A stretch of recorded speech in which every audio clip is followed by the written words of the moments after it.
Hello everyone, my name is Susan Morales, and my YouTube channel explores what it means to follow Jesus in an everyday kind of way. If you're interested in watching videos that explore different topics and we look at how our Christian worldview impacts that part of our life, follow, subscribe, and I have a lot of videos that I think you will find really interesting. Recently, I engaged in some conversation where I was talking about the importance of hermeneutics to help us better understand and interpret properly what we are reading in the Bible. So, everyone, believers and non believers, can read the Bible, and everyone comes up with their own interpretation. And so everyone in that sense is doing hermeneutics, but some are doing bad hermeneutics, and some people are being more responsible and they're doing good hermeneutics. And I have a few videos where I will link in the description below where I did start to introduce that topic. And I had an interview with someone knowledgeable on the topic. I'll link that video as well. But I just got into this interest in reading a book in the Bible, and I thought, you know what, let's make a video talking about hermeneutics and this Bible book in particular. So the Bible book that I read is 1 Corinthians.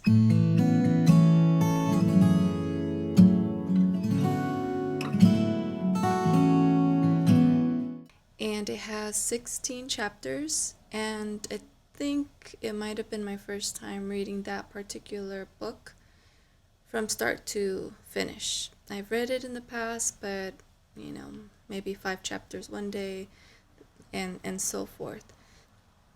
But today was actually the first time that I read it from start to finish.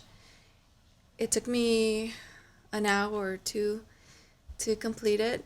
Took a nap in between, and I was kind of laughing at myself thinking about that part in the Bible where I think Paul said that he was in the middle of like teaching, because he taught for a long time, and someone actually fell off, like he dozed off and fell off, and then he had to pray for him and he was okay. But I was just kind of laughing. I was thinking, because this book is written by Paul, and I was thinking, yeah, I totally would have like fallen asleep probably back in those days too, but that's okay. I always like my Sunday naps, so it just happened that way. So, what was interesting reading this as an older woman now? So I wanted to share the benefits that I've experienced reading this book of the Bible on one sitting, and I want to encourage you to do the same with this book or any other book of the Bible, if it's possible, right?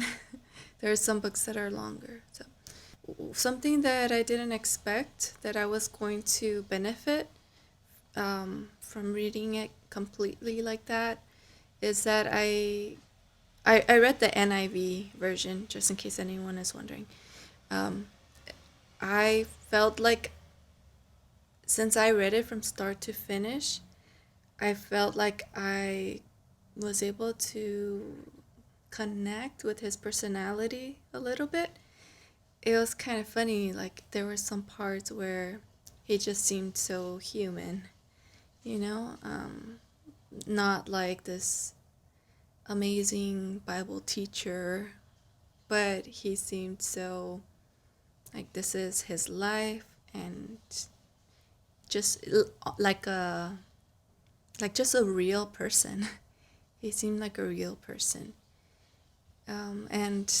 And sometimes he was really firm, and it's just kind of made me like kind of giggle from here and there at certain parts, like towards the end especially. Like he talks about a lot about love, but then towards the end, there's like this ending with like a curse.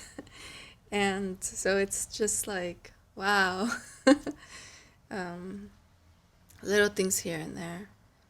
There were some well-known Bible passages that I kept bumping into, and I'm like, oh, here's where it's at, and here's where it's at. And so it was really interesting to realize, hey, in other times when I would have been interested in, referencing that part of the Bible, I would have just opened up to that part and really just focused in on that.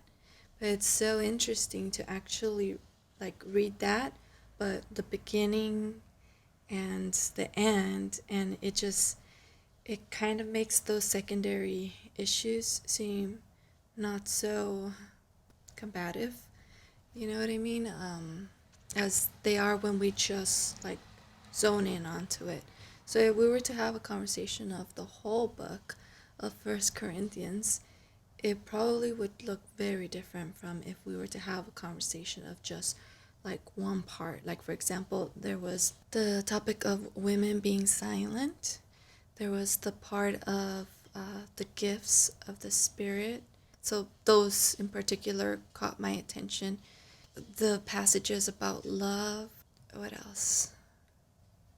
It was interesting to see also how it started off, and it just kind of in a certain way, and then you can just kind of tell, okay, now I'm going to address the issues. And a funny part too is like he's just really like, am I really, I can't praise you for that, like he was very serious and honest. And if these letters were going to be like read at other churches, then it's amazing how he wasn't shy about being honest and putting that embarrassing information out there for other people to hear about it. There was one in particular where the situation where he was talking about sexual immorality and how there was one person in that gathering that had taken his father's wife, and he pretty much told them, hey, don't have anything to do with that person. And so later on I want to look deeper into like what these things mean, because first of all, what I've heard is that you're supposed to read the Bible first, several times first, before you go and read commentaries and things like that. So that's what I did.